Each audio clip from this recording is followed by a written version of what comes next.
Assalamualaikum warahmatullahi wabarakatuh. Apa kabar adik-adik? Semoga senantiasa dalam kondisi terbaik ya, dalam kondisi iman dan imun yang paling baik. Nah, kita lanjutkan kembali pembelajaran kita terkait pembahasan GLB dan GLBB. Di pertemuan sebelumnya atau di video sebelumnya itu membahas sampai definisi GLB ya. Sekarang kita lanjut ke grafik GLB. Nah, ini dia, sudah ada gambar di sini. Di sini adalah grafik GLB, hubungan antara jarak dan waktu. Kenal kan dengan grafik ini? Ayo, namanya apa? Grafik apa di matematika? Ini namanya grafik kartesius ya. Ada sumbu X dan ada sumbu Y. Sumbu Y itu yang mana? Ayo. Sumbu Y itu yang arahnya vertikal ke atas. Nah, di sini sumbu Y menunjukkan besaran jarak, sedangkan sumbu X yang arahnya horizontal atau mendatar ya. Nah, sumbu X di sini menunjukkan besaran waktu yang disimbolkan dengan T kecil. Nah, grafik gerak lurus beraturan ini dia berbanding lurus ya, jarak dengan waktu. Ketika waktunya semakin bertambah, berarti jarak yang ditempuhnya pun semakin jauh. Nah, itu grafiknya linear ke atas. Nah, grafik yang kedua ini grafik hubungan antara kecepatan dan waktu. Berarti sumbu Y-nya diwakilkan oleh variabel V, yakni notasi kecepatan, dan di sumbu X diwakilkan oleh variabel T kecil sebagai notasi waktu dalam fisika.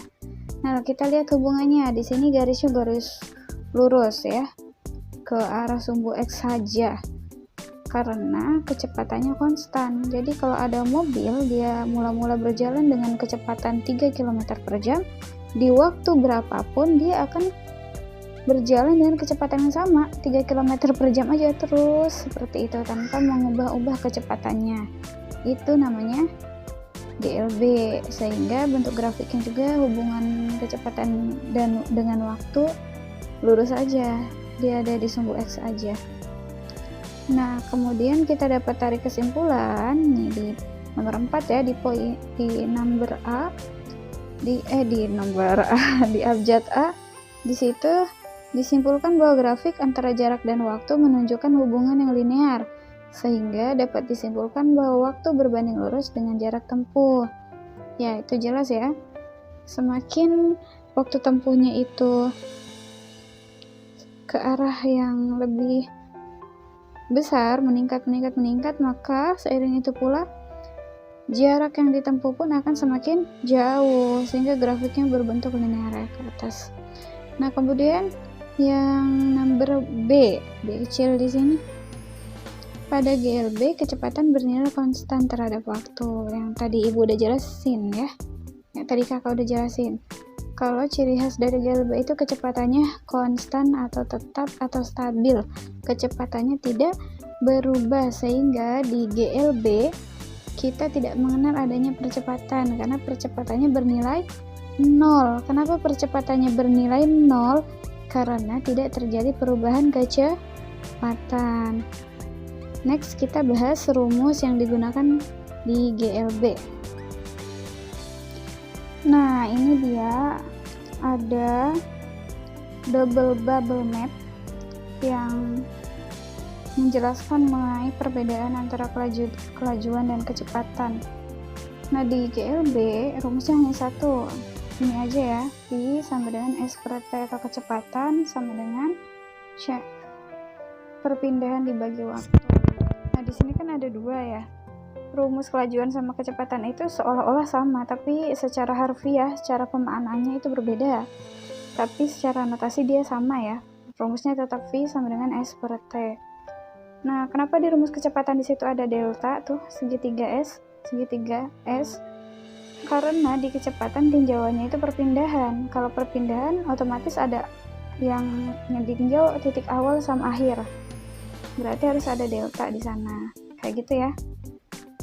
Nah, kalau di kelajuan itu kan dia besaran skalar. Jadi semua jarak lintasan yang ditempuh itu dihitung sebagai jarak. Sehingga rumusnya kelajuan sama dengan jarak dibagi waktu. Nah, ini masih ada hubungannya dengan penjelasan di awal-awal video yang kalian harus bisa membedakan antara jarak dan kecepatan. Diingat-ingat lagi ya. Kalau jarak itu seluruh lintasan dihitung, seluruh lintasan sepanjang apapun, serumit apapun itu diperhitungkan. Sedangkan kalau perpindahan itu hanya titik awal sama titik akhir aja yang ditinjau. Sekalipun kamu sudah berjalan jauh tapi kamu balik lagi ke posisi awal, berarti kamu perpindahannya 0, karena yang jadi patokannya itu titik awal sama titik akhir. Kamu bolak-balik beberapa kali gitu dari titik awalnya di rumah, titik akhir di pasar, bolak-balik ke pasar sampai 10 kali, dan kamu berhenti di titik akhir balik lagi ke rumah, di titik awal lagi gitu, balik lagi, berarti kamu nggak melakukan perpindahan apapun karena kamu kembali ke posisi semula.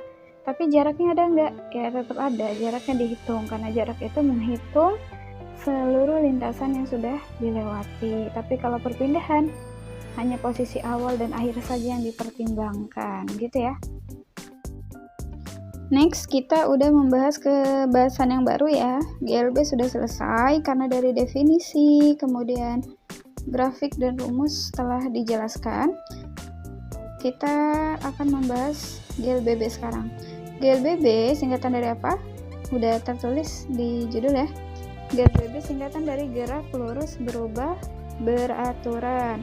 Nah, di sini Ibu menyajikan gambar orang yang sedang bersepeda. Kalian pernah nggak nih main sepeda? Biasanya di hari weekend sih, di hari-hari Car Free Day gitu ya. Banyak banget tuh biasanya orang yang pakai sepeda.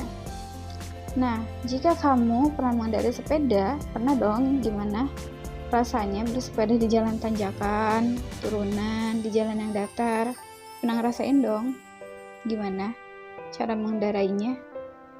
Nah, ketika kalian mengendarai sepeda di jalan yang datar atau yang lurus-lurus aja nih, rata gitu, berarti kan kecepatan mengayuh sepedanya itu akan stabil ya. Nah, tapi ketika udah nemuin jalan tanjakan nih, kecepatan mengayuh sepeda otomatis kalian kurangi ya, karena kan terasa semakin berat kalau nanjak tuh goesnya. Terus kalau kalian sedang melalui lintasan turunan, otomatis tanpa digoes pun itu kecepatan sepeda biasanya bertambah. Biasanya kalian udah lepas goesan, karena kalau jalanan turunan itu biasanya udah bisa jalan sendiri sepedanya, tinggal jaga keseimbangan aja. Nah, di sini kakak akan bertanya, disebut apakah sih gerak sepeda kita dengan besar kecepatan yang diubah-ubah melalui jalan yang datar, tanjakan, dan turunan tersebut? Nah, ini tuh konsep gerak sepeda dengan besar kecepatan yang sedemikian rupa berhubungan dengan konsep gerak lurus berubah beraturan.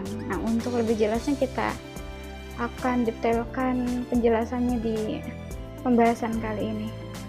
Oke, mula-mula kita bahas dari segi pengertiannya ya. Pengertian GLBB. Sebelumnya kan kita udah bahas konsep GLB ya, gerak lurus beraturan. Nah, definisi dari gerak lurus beraturan adalah gerak benda pada lintasan lurus dengan kecepatan yang konstan. Nah, definisi dari gerak lurus berubah beraturan tidak jauh beda loh definisinya. Hanya besar dan nilai kecepatannya saja yang berbeda. Jadi dia tetap suatu gerakan yang terjadi di lintasan yang lurus, tapi kecepatannya nggak konstan lagi, kecepatannya berbeda-beda. Itu definisi dari GLB, sehingga kita dapat mengambil kesimpulan bahwa GLBB adalah gerak suatu benda yang lintasannya berupa garis lurus dengan kecepatan yang berubah-ubah secara teratur. Kan di situ ada berapa kata kunci tuh? Gerak 4 ya, gerak lurus berubah beraturan, berarti gerakan pada lintasan lurus yang kecepatannya berubah secara beraturan. Kalau di GLB kecepatannya konstan tidak berubah, tapi kalau di GLBB kecepatannya berubah secara beraturan.